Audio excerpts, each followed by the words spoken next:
Long before Fort Lauderdale was known for its beaches, it became known as the Venice of America. Laced with over 300 miles of waterways within the city limits and surrounding areas, Fort Lauderdale's stories aren't told on highways. They're told on waterways, bridges, and canals that wind through some of the most beautiful neighborhoods in the country. Today we're gonna hop on the iconic water taxi and get a front row seat to some of those stories and meeting the visionary responsible for bringing the water taxi to life. I'm Nick Sproul, real estate broker, South Florida native, and living proof of the American dream down here. Welcome to the American Dream, selling South Florida.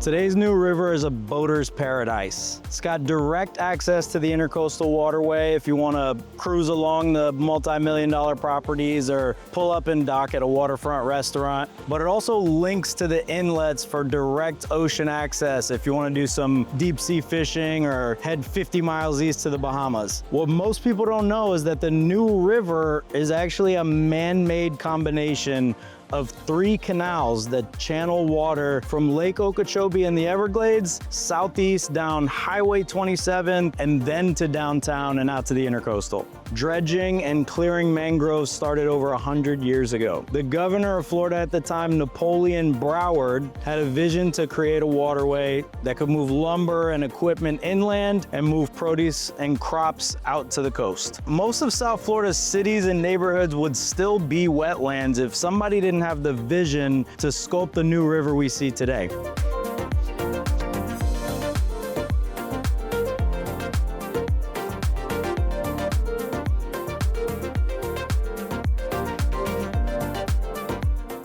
We are walking by the iconic Riverside Hotel. It's the oldest hotel. It was built in 1925. It's the oldest continuously running hotel in Fort Lauderdale, and it's the first stop for the water taxi right here on the new river.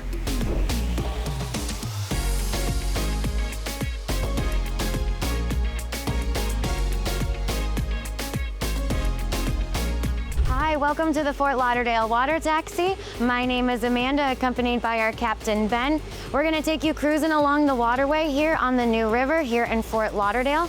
This is one of the most historic areas here in Fort Lauderdale. The new river has seen the most boat traffic all through the 1900s until current time. One of our most iconic houses you will see will be coming up. We claim it as the Harry Potter house. You can see that this style home looks like it literally came right out of the movies.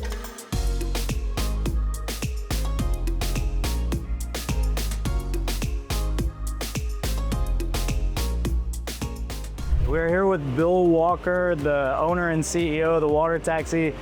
Bill, I know you guys just came off the Fort Lauderdale International Boat Show. I read somewhere that you guys are transporting like 85,000 people, 90,000 people during that boat show weekend. You bought the water taxi back in 2007. Right. At that time, the water taxi's only transporting like 60, 70,000 people a year, yeah, which you've brought up to well over 1 million. What was that process like, and was that always the goal from the beginning? The goal from the beginning was to improve maritime operations in the passenger vessel industry.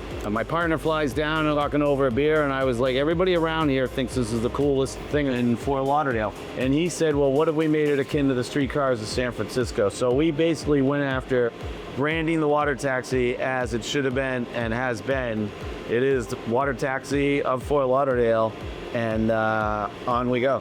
You've 20x'd the amount of passengers in those years. What were some of the pieces of that? A couple of the cool things were it's just immediately get involved with our staff.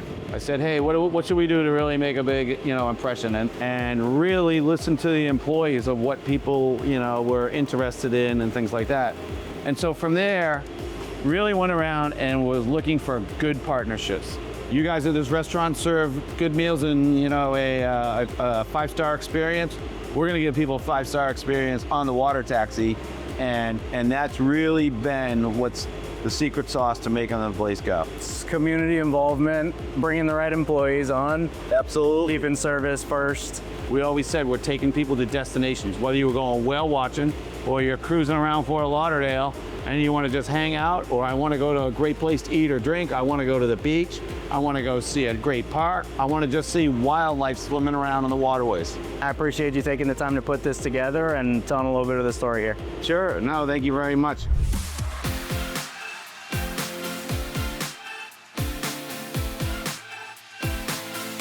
So whether you want to multiply your business like Bill did, or you want to build a new river like Broward did, or you just want to buy a multi-million-dollar mansion in the Venice of America, it all starts with a vision. Before there's ever a goal or a strategy, there's a clear picture to be painted.